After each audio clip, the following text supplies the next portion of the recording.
Ferme les yeux un instant ou si tu conduis, garde-les ouverts, mais respire.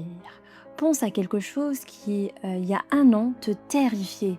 Une rupture, un examen, une décision impossible, une nuit où tu ne voyais pas comment tu allais t'en sortir. Maintenant, honnêtement, où est cette montagne aujourd'hui? Elle a rétréci, n'est-ce pas?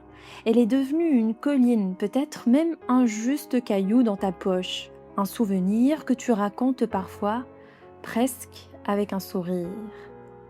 Ce n'est pas la montagne qui a changé, c'est toi qui as grandi autour d'elle. Il y a une vérité toute simple que personne ne nous apprend à l'école. Presque tout ce qui te fait souffrir aujourd'hui va rapetisser avec le temps. Pas parce que le problème disparaît par magie, mais parce que ta perception change. Le philosophe stoïcien Épictète disait quelque chose qui a traversé 2000 ans. Ce ne sont pas les choses qui nous troublent, mais l'idée que nous nous en faisons. Le problème n'est pas de taille en lui-même, c'est ton regard qui lui donne ses dimensions. Et ton regard, lui, bouge, il monte, il prend de la hauteur. Et ce qui remplissait tout ton champ de vision quand tu avais le nez collé dessus devient minuscule quand tu prends 10 pas de recul. Alors voici ce que je veux que tu fasses, un petit voyage dans le temps. Le problème qui pèse sur toi en ce moment, celui qui t'empêche peut-être de dormir, je veux que tu te projettes.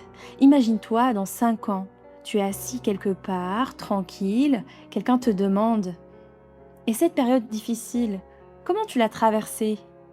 Écoute la version de toi qui répond: elle est calme, elle a survécu.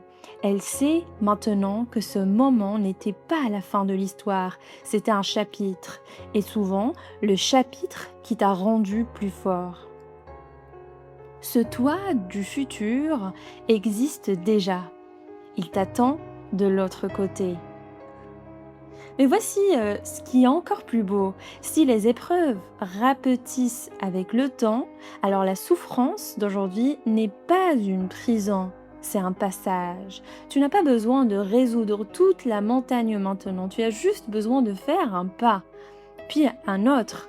Le temps et ton propre mouvement se chargeront de rétrécir ce qui te paraît géant.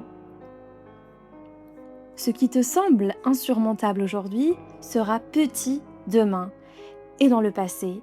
Non pas parce que tu auras tout oublié, mais parce que tu seras devenu quelqu'un pour qui c'était surmontable. Alors ce soir, sois un peu plus doux avec toi-même. La version de toi qui souffre en ce moment mérite de la patience, pas du mépris. Elle est en train de construire, sans le savoir, le calme de celui qui racontera cette histoire plus tard. Merci d'avoir passé ce moment avec moi. Je suis Luna et je te retrouve très vite pour une autre idée qui, je l'espère, allégera un peu ton chemin. Prends soin de toi et souviens-toi, tu es déjà plus grand que ta montagne.